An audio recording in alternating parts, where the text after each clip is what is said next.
90 day. 90-day fiance, the streets that never ever sleep. It feels like Wall Street. It just doesn't sleep. And there's always tea. And we're going to begin this one and this video all about Jamal and Emma. Now, a few weeks back, there was the rumors happening around Jamal and Emma having some sort of a connection when they met on Hunt for Love. And then also after that, they were then seen allegedly again. They were seen again together. But it was alleged that this was now after filming Hunt for Love, which meant that whatever connection they potentially built on Hunt for Love has continued even after airing. But now, we have some more footage of these two spending time together, currently reported to you by TMZ. As you can see in this photo itself in particular, you can see a picture of, a video of Emma, as you can see in her famous wigs, having a nice little drink. And then all of a sudden, who else do you see alongside her? You then start to see Jamal appear as they lean over to obviously saying to her. Now, of course, this is obviously growing speculation more and more of the two, purely because in this situation, they're not filming. And also, as you can see, it is literally just them two at whatever this said event is. Now, at the caption said to the side, 90-Day Fiance star Kim may be recovering from finding out Jamal hooking up with her bestie and fellow cast mate Liz Woods, but it looks like he already got another familiar face in his orbit. And to be fair, I want to touch on how Kimberly reacted when it came to her reaction to Liz sleeping and hooking up with Jamal. Here's the thing, I said it before and I'll say it again. Kim was never bothered about the fact that Liz slept with her son. She was only bothered with the fact that she was worried that Liz was having a pillow talk with her son and potentially told her son about the adoptions. Because you see, Kimberly decided to tell Liz and God knows who else about the adoptions, or about Larry at least, way before she decided to tell who? Decided to tell Jamal. Which means Liz and whoever else she told probably knew that Kimberly was catfishing her own son that she gave up for adoption, that being Larry. Honestly, what kind of person tells everybody else something that your son needs to know before you? Somebody that you barely even know, somebody you've known for a couple of years before you tell your own son. By the way, your adopted brother that I never told you about has reached out. He wants to get to know you. He wants to get to know me. But you know what though? I do have a question to ask. Has anyone ever noticed that Kimberly doesn't have any friends of her age? Look at it this way. She sees Kim as her bestie. Isn't it strange how her bestie is a woman that is literally the same age as her son? Isn't it interesting that when her son was a part of the 90-Day Bad Boys, all she wanted to do was to be around the 90-Day Bad Boys, men that were legit the same age as her son. Hell, when we first saw on the TV show, she was Usman, a man that was only a couple of years older than Jamal.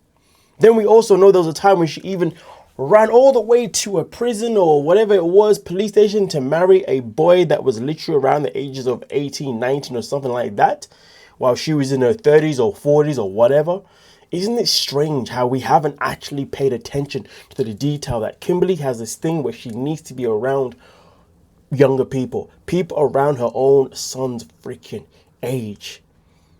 And let's not forget though, the first person that we saw her date on The Single Life, a man of her own age, she said, I don't know if I can be with this guy because, well, he's doing things that old people do. He's the kind of person that will have me home at 8 p.m. sitting up with a cup of hot drink and my feet up when I want to be living life young, which isn't wrong. But when you look at all these patterns, it makes you wonder.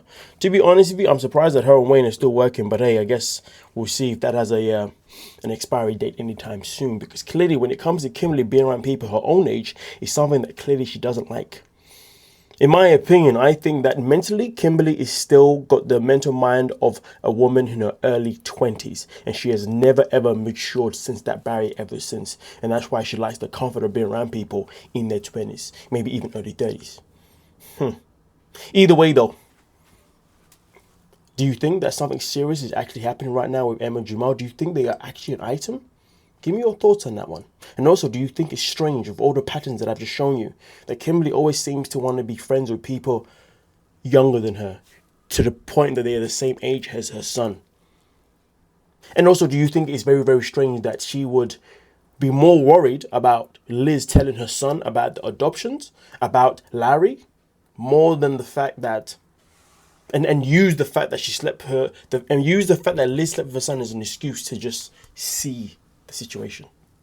So many questions, and therefore I am expecting answers.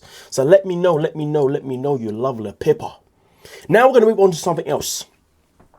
Now recently, Cara has been seen enjoying life with the likes of Tiger, the likes of Rampage Jackson, Quentin Rampage Jackson. If you know, you know. Oh man, those OG UFC days. Oh my, Chuck Liddell, Rampage Jackson, you name it. Randy Couture, the early days of Brock Lesnar, funny break. Oh yeah. Anyway, we're not here for that, are we? Sorry, I'm just going to fan mode right now. But recently, we have seen her out and about enjoying life. Now, don't forget the last time we saw Cara and G on the show, which I believe is Happily Ever After, and we are scheduled to see them again, but this time for the last resort. But the last time we saw them, it was very clear that Cara enjoyed and preferred to be out, trying to accelerate her musical career, preferred to go to concerts, perform, and then go to after parties until God knows what time. Meanwhile, G was left at home looking after their son. Her mother was also, I believe, left at home looking after their son. So much to the point that even when G would go and support her at these events, he would then want to go home once the event was over. But then instead of going home, she'd be like, no, we got to go to the after party. Something that we know eventually drove these two pretty much apart. Well, guess what, folks? The behavior from Cara has not stopped. She is still out here doing the same things now with bigger celebrities, people like Tiger, Quentin Rampage Jackson, and God knows who else were at these events. And I believe she was recently seen at the event where Ray J got knocked out, well, not knocked out, but TKO'd by Super Hot Fire. Yes, that was the event. Now, why am I talking about this? Because while she's been doing that, what's G been doing? G has been doing the one great thing that any man could ever do on this earth, or any man that has a child could do on this earth, and that is being a great father. Well, then again though, being a great father. And as you can see, I'm gonna lie to you, G looks like he's putting on a little bit of weight though. Last time I saw this guy was looking slim, muscle and everything. Now you can say he's been eating. Then again though, obviously fatherhood would do that to you, you know what I mean? Man's been enjoying his American food. But I'm pretty sure he'll get back in shape again at some point. Either way though, as you can see, he's out here literally having a great time with his son. Great time with his son, doing what he does best and just being there. Meanwhile, Cara's out here doing what? Sitting next to people getting drunk potentially. It's something else. And the crazy thing about it is Cara is the same person that came out to defend who? Remember when the whole thing happened with Thias and her being arrested, and then she kind of called her out and said that she should be deported? Cara was one of the women that came forward to support who? To support Thias, somebody that is potentially a domestic violent person. And it's funny because you see, this whole time we've been seeing Thias on her Instagram account.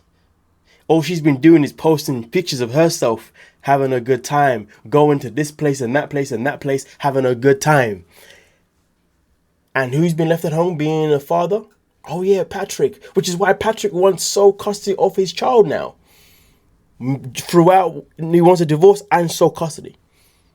What is going on with some of these 90-day mothers neglecting their kids because they want to be living their party life, the la vida loca? And then now all of a sudden you can see these same women now supporting each other. Two women supporting each other, and both of them are literally looking like as if actively not there for their kids. Looking like it. I'm not saying it's a fact, but that's how it's looking. I feel like with Thias it's probably more of a fact because we've seen the battle for the custody. But then again, I'm pretty sure G has sole custody over their child as well, but I could be wrong. I'm pretty sure that was a conversation once upon a time. These things, it ain't cool. It ain't good. Can you believe it? Can you believe it? Now, with that being said, though, we're also going to move on to another piece of tea. Now, this one here is quite sad. So recently, we've been speaking about Anna and Marcel. Now, when we spoke about Anna and Marcel, we was talking about the fact that when it came to their relationship, Anna came out to expose that Marcel had been cheating on her. That was the information she came out with originally. Then she decided to backtrack recently and said, no, we've got to stay together for the kids. And it's not what it seemed, guys. I, overstepped and I was overreacting, blah, blah, blah, blah, blah, blah, blah. Well, Anna has now come out with another announcement instead. And this one is far, far worse than the Deadly Madness. This one is about their child. Now, normally I do not like to show the images of kids on my bloody profile, but this one I just can't bloody avoid. But this is what Anna's come out to say. Man, I do apologize for I can imagine to be a very triggering photo itself in particular, okay? Now, this is, you know what, I'm going to remove that off the screen real quick here, guys. You know what I mean? I'm going to read what's there without that on the screen. So we don't need to be looking at it for too long. It's just not needed. But she says, hey, everyone, we could use your prayers. Gokum has been in the PICU for 4 days now. Marcel took him to the ER Friday because he was acting odd. He thought he was having a seizure. Wow. They noticed his oxygen was low and CO2 was elevated. They put him on a breathing tube and transferred him into another hospital to better treat him. They don't know what's wrong and they've done a ton of tests. Nothing comes back with answers, which is annoying. It's always annoying when nothing is coming back with any answers, isn't it, folks? We could really use your prayers. Our store brought hours with. Our storefront hours will be odd for a while. Okay. We will shoot to be open from 3 p.m. to 7 p.m. I have coverage at that time, so I'm pretty sure this is regarding their business. Fair enough. If you have an online orders, I apologize if they run late. I make the majority of our products. One more thing. If you see me post videos, it's because we need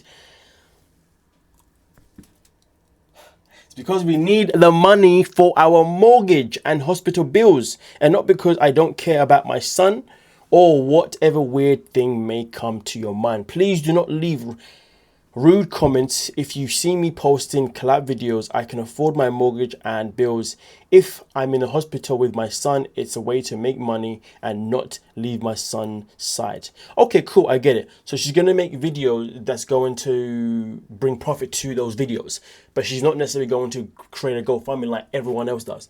I'm with it. I think that's what's been said here, and I think that's something that I misunderstood to begin with. I mean, listen, folks, you know how I feel when it comes to this whole GoFundMe thing. So many people on this show go on the show, and then once they come off the show, all of a sudden now they're making a GoFundMe for this, that, and the other.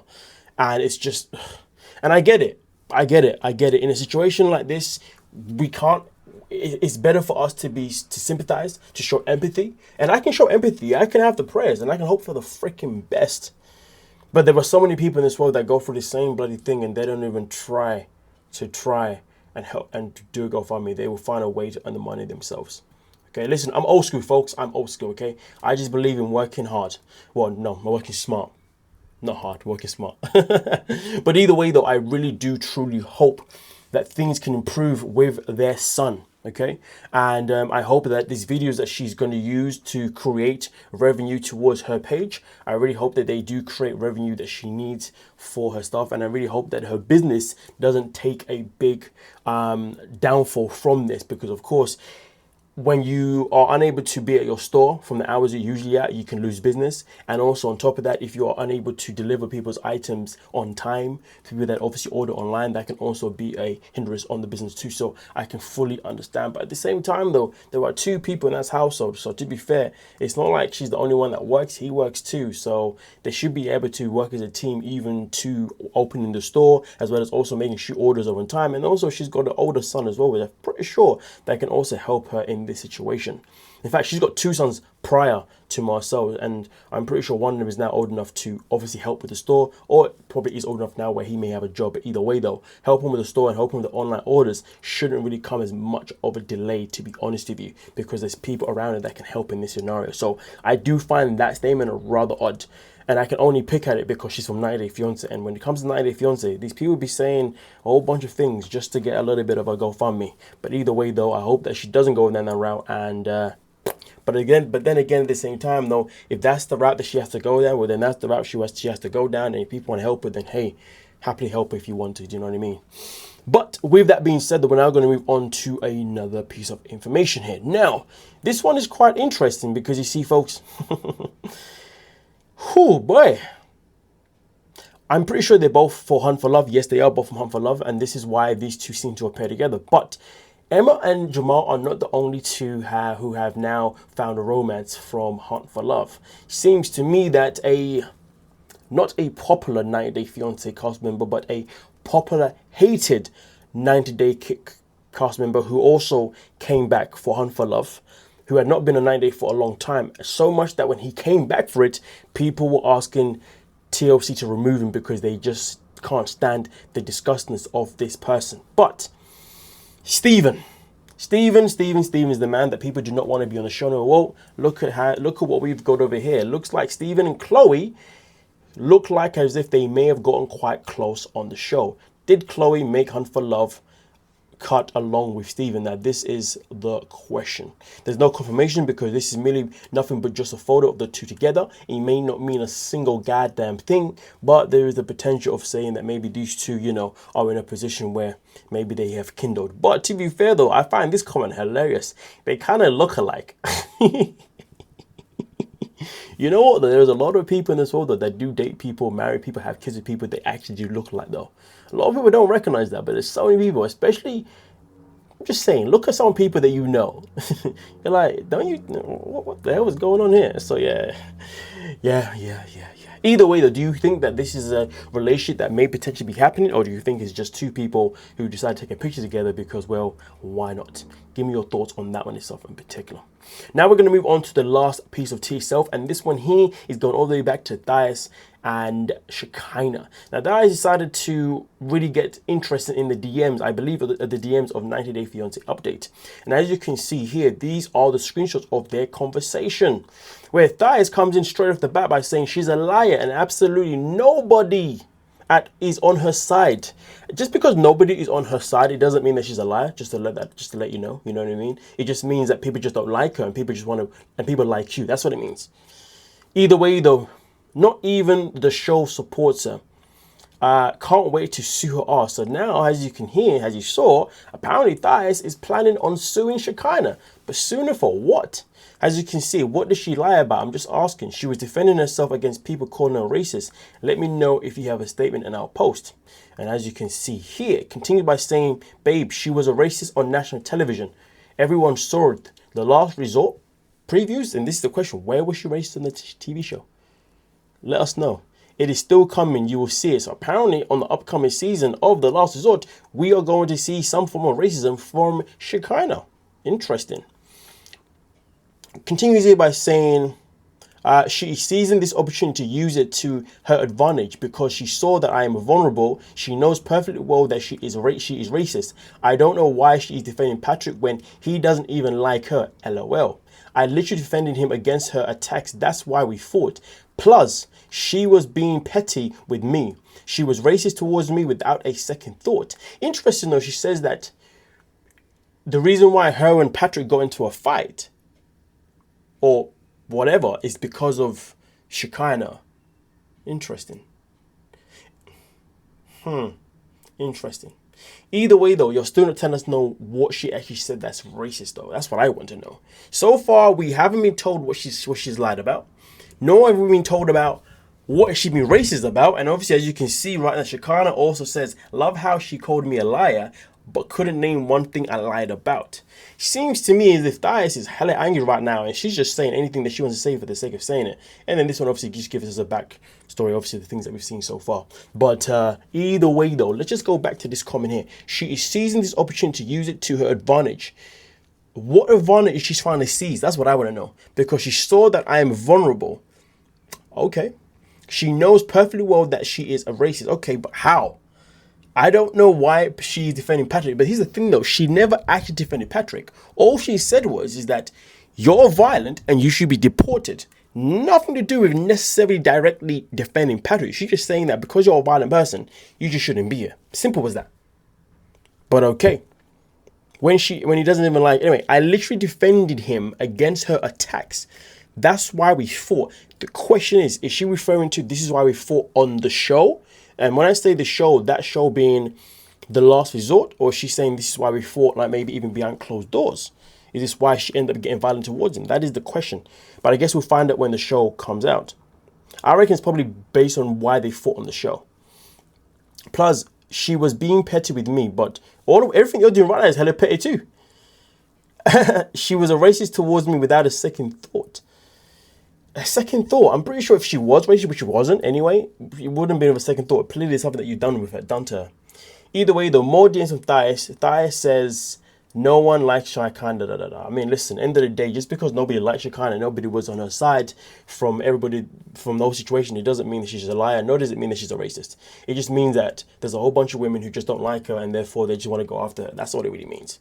You know, because sometimes in life, the crazy thing is, it's all about following the sheep. Okay, just because a bunch of people are following you doesn't mean that the person that you are using, just because everybody's following you and supporting you, it doesn't mean that other person that you're against is necessarily relying on what they're saying.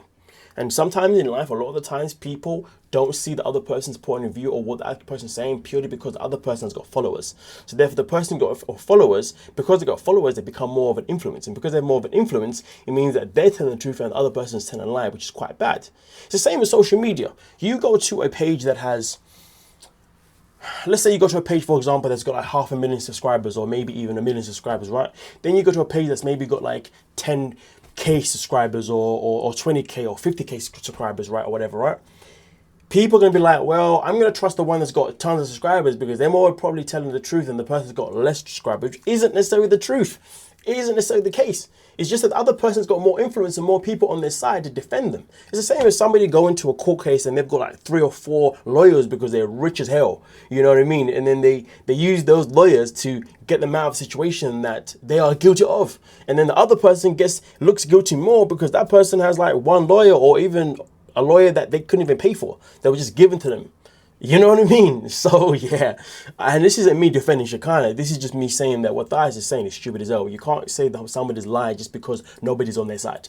That doesn't mean a single goddamn thing. And I'm pretty sure anybody that was potentially bullied in secondary school, high school, whatever you want to call it, primary school, middle school, whatever, would know that that person that's been bullied, you would know that a lot of the time when you was trying to defend yourself and the other person came with a whole gang of people, everybody always saw you as the one that was the weak one or the liar or the da-da-da-da-da, when in reality you knew you was being honest, but the bully was the one that was actually the problem. You see what I'm saying?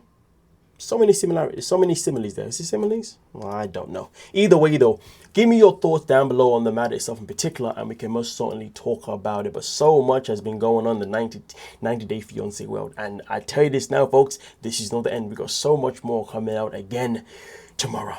Yeah. But with that being said though, have a great day. Hype the video, subscribe, comment, do all those lovely things you like to do when you're on this page. Have a great day. Thank you so much for your time.